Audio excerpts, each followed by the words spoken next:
Hey, Milad, thanks for coming on the show today. As a way of getting started, tell us about yourself. Thanks, Brian. My name is Milad. I'm from the Netherlands. I work at a company called SendCloud, shipping platform for online web shops. I used to breakdance for 10 years. So I have a background in b-boying, dancing. Yeah, very passionate about it still. Didn't work out? Studied journalism. Sorry? It didn't work out? It definitely did work out, but I focused on the good stuff. You know, the breakdance scene is something very hard to get a job in or earn your money with. Right? So choose for the money instead for the dancing. But still, this is something that I will still have in my heart. And even with doing sales or doing business, the mentality of a dancer, of that urban raw dancer, still is in me. So, how does it correlate? Good question. Probably you know breakdance, right? People spin on the heads and stuff, but this is like generic for a lot of people. But if you're in the scene, the thing with breakdance is you want to stand out, right? You want to be creative. You want to be unique in the way you dance. You want to stand out in all of the 1,000 people that are doing the same dance. And the same goes for me in the way you present yourself, in the way you do sales, in the way you have conversation, but stand out for other people, right? So I want to make an impact. And this is the same feeling that I had with dancing as well. Yeah. So it's kind of a performance, right? Yeah, definitely. Yeah. And how'd you get into breakdancing? Was it just hanging out with friends? You didn't take classes, did you? I did take classes. I teach as well, other kids. But I don't know. One of my friends was dancing and he was like making all these crazy moves. And I was like, oh, this is so cool. So invite me to your class as well. So I went to his breakdance class and I saw all these guys doing all the crazy stuff. And I was like, fuck, this is super cool. I want to do this as well. Yeah, cool. So it also gave you some social skills as far as like being in front of people. Definitely. Yeah, definitely. Yeah. But this was the breakdance part, right? So I studied journalism and I think mainly journalism helped me with that social part, right? Having the conversation, the genuine interest in people, asking questions, making silences. Being curious. Being curious, definitely. But this is definitely a natural thing for me, right? I was always as a child super curious and learning new stuff. And I have still the same feeling, right? I turned 30 yesterday and I had just a conversation with someone and they said, okay, how do you feel now you're 30? Do you feel old? I said, no, I feel the same exact kid as I felt when I was 10, when I started journalism. At 30, the same mentality, not the childish, but the how you call it, the rebel mentality. Yeah. Well, I like that rebelness because in sales, you have to stand out. If you act like everybody else, you get the same results, right? Definitely. Yeah. Yeah. What was it like your first year in sales? This is actually my first sales job. You know that? Yeah. Yeah. You've been there a while though, right? Sorry? You've been there a while. Yeah. Now for 4 years. So I started the company when we were with 20 people and currently we are with 230. And next week, around 20 people will start at the company. So big ambitions, growing rapidly. But yeah, my first year at sales, to be honest, it went pretty well. Actually, everything was pretty, and no one really taught me how to do properly sales, right? They just taught me, okay, this is the platform, this is the functionalities we have, these are the benefits, this is how we could help customers with the platform, but asking questions, showing interest in other people, being authentic, showing empathy, these kind of stuff you don't learn, right? Yeah. You can learn it, right? But it's not something I learned in my first year. So right, you don't read a book. You have to do it. No. Definitely. I can remember my first. So I started at SendCloud, and I think the first day was just installing all these tools and stuff, and the second day I just start with calling. So I had a buddy of mine who onboarded me actually, and he told me like, okay, you know what? This is your phone. I have a headset to listen what the customer is asking you and telling you. And I had a conversation with the customer, a pretty, I don't know, tough customer. And he was asking all kind of questions and I didn't have the answer because I didn't know the product at all and the concept and what it could do. So he was at the same time, he was typing everything in Slack and I was just repeating the stuff he was typing in Slack. It was my first year, super chaotic. So yeah. Well, tell me, what's the sale like? Is it outbound or is it inbound leads? Who do you sell both to? actually.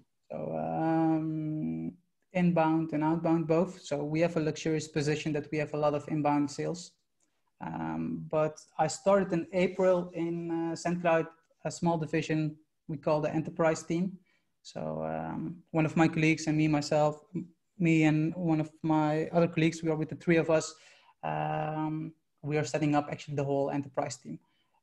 So we are mainly focusing now on the upper market of the e-commerce. So we do, again, a lot of outbound calls because this is not a segment that's automatically coming to us or fine nurturing of marketing and stuff. So yeah, this is like creating a new business in an already existing business. And who do you reach out to? What's the persona? It depends. We have a lot of conversations actually with the C-level. In e-commerce, the C-level is always involved in the whole process of the online store.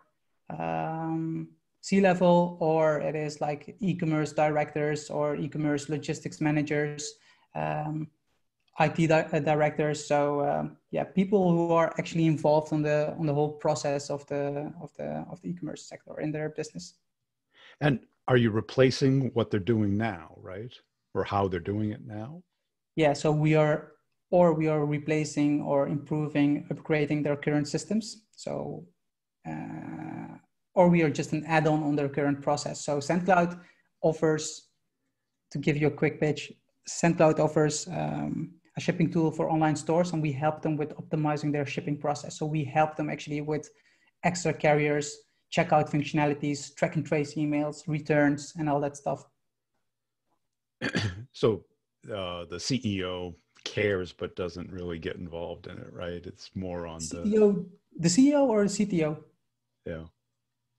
The CTO does really get involved in it, and I think he definitely cares because the system actually replaces a lot of headache when it comes to direct integrations with specific carriers and stuff.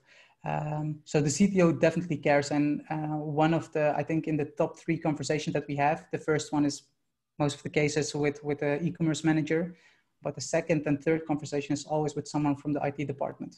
Yeah. And so you were the #1 closer there last year? Yeah. Are you proud of that? I'm definitely proud of that, but I'm never done. Yeah, this keeps going, right? It's exciting. I'm proud to be a #1 closer. But if I fail, right, I never have the feeling that I fail. I learn or I win. And in both cases, I win for my feelings. So. Yeah. And why did you decide to take the enterprise role? Were you looking for either a bigger challenge or? Yeah, definitely. Because, the thing is, Brian, how can I say it?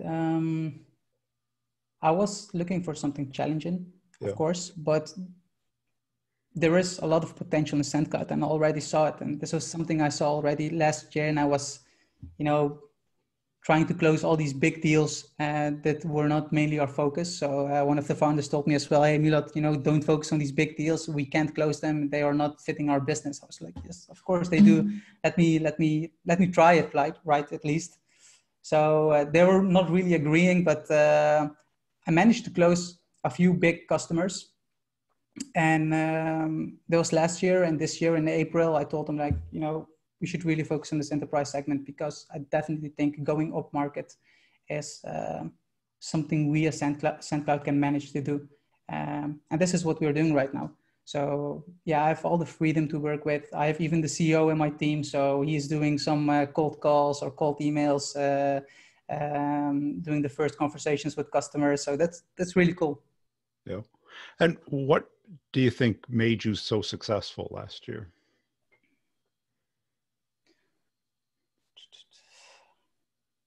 Dynamic of people, definitely. I think if my environment was not as it is right now, I probably wouldn't be like that enthusiastic to perform.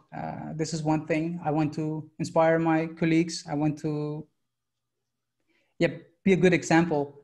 This is definitely something that drives me, but one key takeaway I always give to my colleagues when it comes to being a top performer, if I may say it like that, is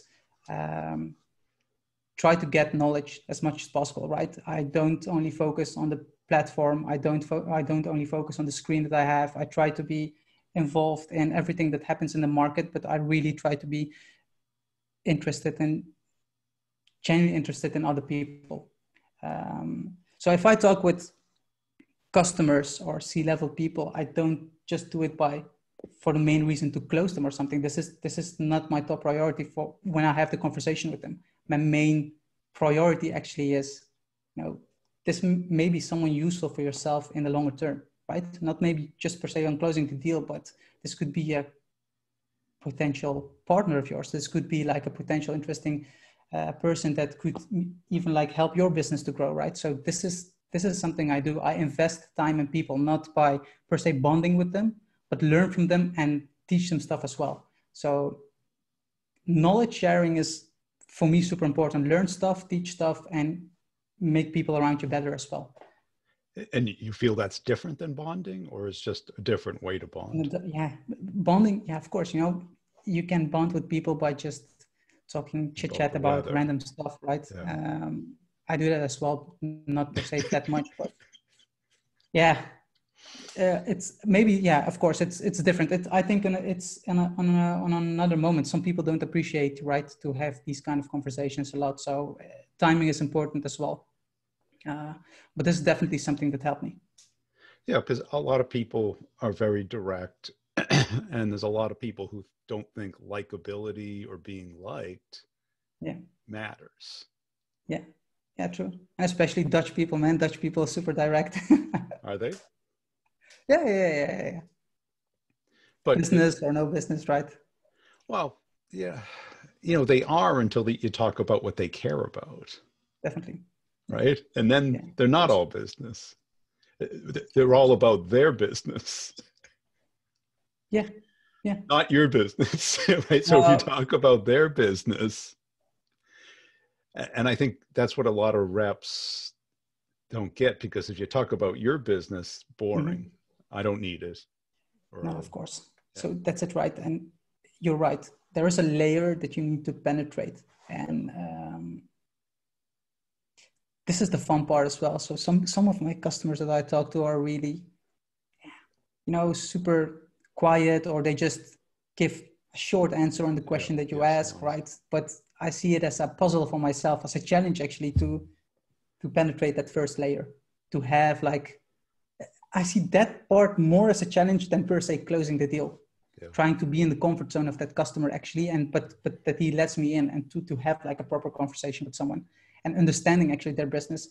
So if I do sales, I never try to do sales.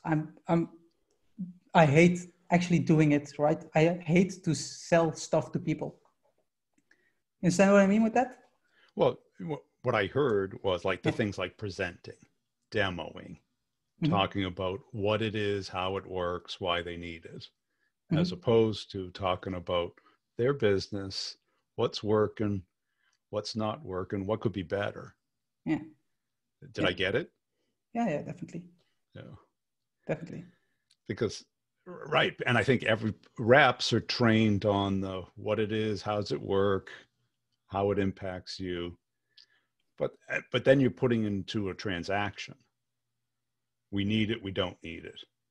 Or we don't need it now. Yeah, of course. And if, even if they don't need it right now, right? Don't force it, don't focus, make impact, right? I had a lot of customers, especially these big customers, right? We talked to, or at least I talked to 2 years back, and we are not ready. We are, as a company, we're not ready to onboard that customer. But these customers are coming back to you 2 years later, especially asking for you, hey, is Milad here? Or can I reach out to him? Can I talk to him? Because they remember you, not per se that you made a good deal with them, but the person made impact. Yeah, maybe see it as secondhand selling, right? One of my colleagues told me this. So this is secondhand selling. You made impact on someone's thought of the company, the conversation that you had with them, and now they're coming back because they remembered that. I believe in that, right?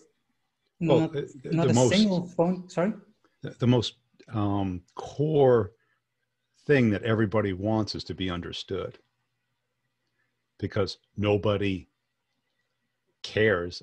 Everybody else wants to be understood too. Mm-hmm. So it's this stalemate. Great salespeople seek to understand the person. And that's why they want to talk to you, because you understand them. Yeah. Yeah. Yeah, I understand. Yeah, I understand. As opposed to, you know, the most about the product. Yeah. Yeah, of course. You know, 4 years, our company exists now for almost 8 years, or 8 years, I think. Yeah. So yeah, of course I know the product, but I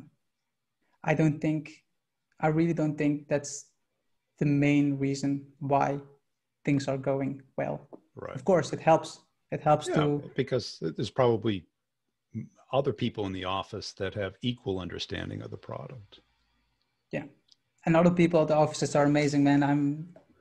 They're really good. Seriously. It's not like that I'm really the best salesperson and always overscoring and overachieving, but people at our office are, you know, they inspire me a lot. I try to learn from everyone I talk with, right? Even the junior that just started, or people have like qualities that are really interesting if you take the moment to listen to them, right? And this is something I see often, and actually I see it a lot. People don't take the time to listen to each other. Yeah. Right. So yeah, seriously, one of the best things, seriously, Brian, one of the best things I learned in journalism, and as one of my teachers that told me, he asked me actually, Milad, what do you think is the best question you can ask people?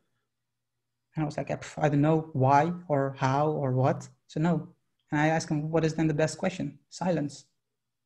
Silence is the best question to ask people, right? People feel uncomfortable. People want to actually, even if they tell you something, you give them a moment of silence, they will tell you actually the deeper layer of their thoughts. And this is something actually I never forgot, right? I talked to a lot of people, not only business related, and all these interviews and stuff I did. Silence was really the best question to ask. You're right. It creates an awkwardness, and then a feeling comes up. Yeah. Yeah. Because you don't want to get them at the thought level. You want to get them at the feeling level. Yes. Because that's really what they're basing the thought on. Yeah. The thought is a rationalization of the feeling. You know, because like, think of the car you bought or the TV you have. It's about a feeling. It's about a feeling, right? But it wasn't so much about a thought. It is. And people make decisions by, of course, feeling. Feeling could be a chance for you to close the deal, right? But you want to close the deal actually on the rational part of your conversation, right? But if I have the chance and I understand and I see that someone shows the feeling in the conversation, right? That's great, but always try to be rational in the end as well. And this is I think the art of selling as well, to understand all these emotions and timing to change the emotions. I think this makes you a great salesperson. And I'm by far not even on that level, right? But I get the concept, and it really excites me to be actually on that level and to learn that way better than I do right now. Right, because when the phone rings on their desk or in their hand and they see it's you, they either want to talk with you or have to. Yeah. Right? If they want to, they take the call. Yeah. If they have to, they take the call. But if Yeah. they Yeah. don't Yeah. have to and don't want to, Yeah. it goes to voicemail. Yeah. Definitely right. Yeah. Yeah. Of course. But everybody thinks like just because I'm calling, they have to talk to me or they want to talk to me. Well, what are they getting out of it? If they would pick up the phone.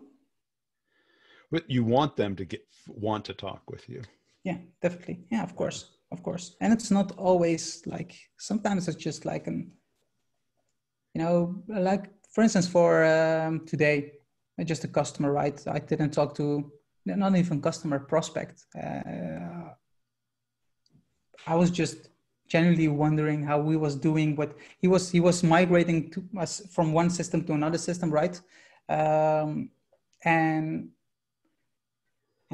he even told me, right, so we are going probably to work next year with you.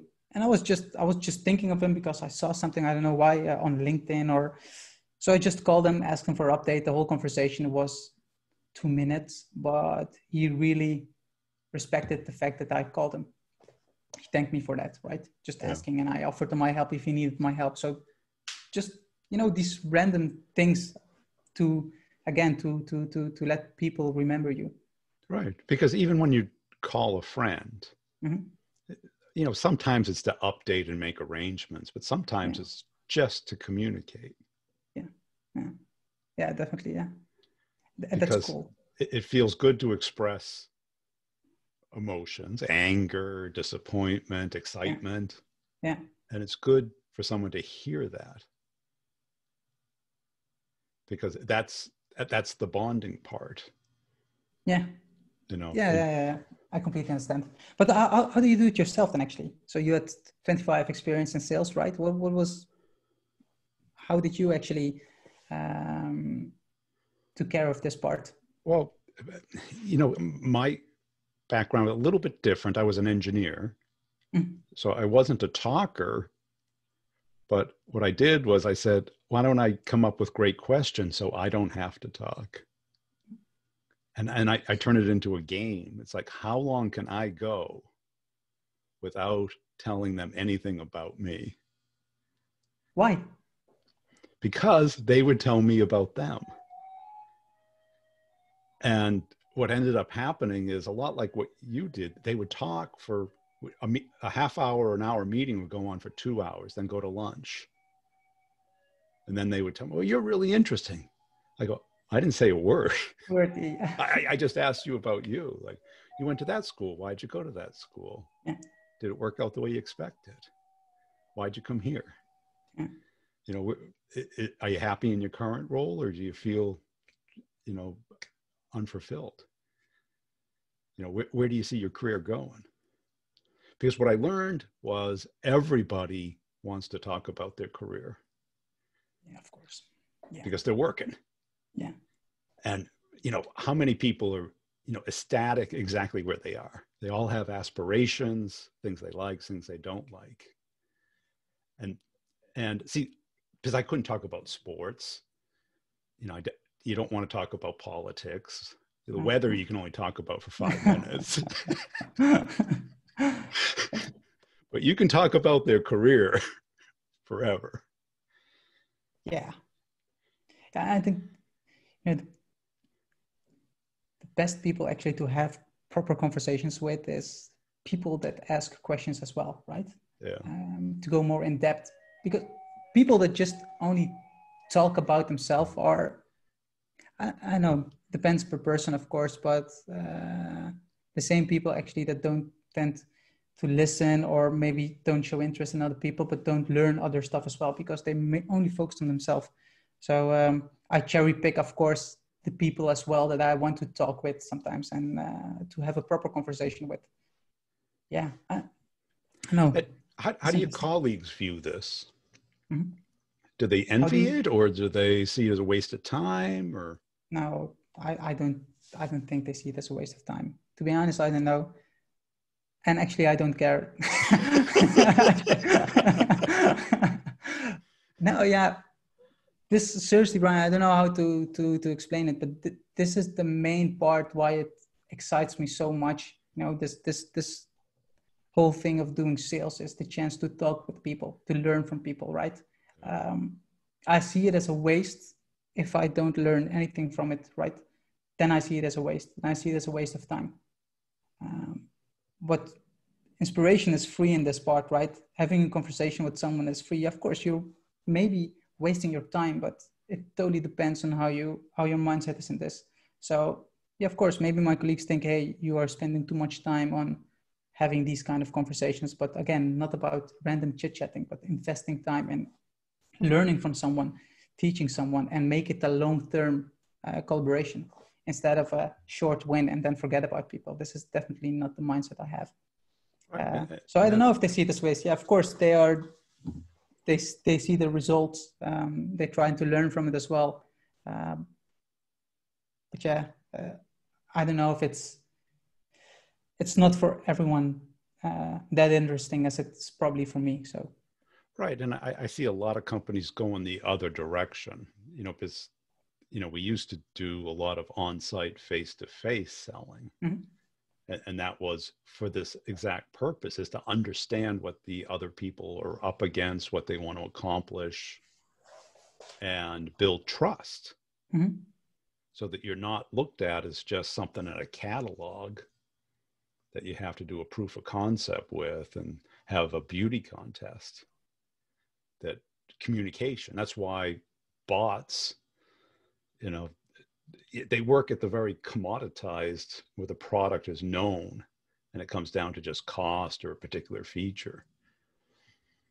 But once you get into things like what you're doing, where they're building their business on top of your product, there has to be trust. True, definitely. Trust. Yeah. I think trust is the first element that you actually need to do proper business, right? Right.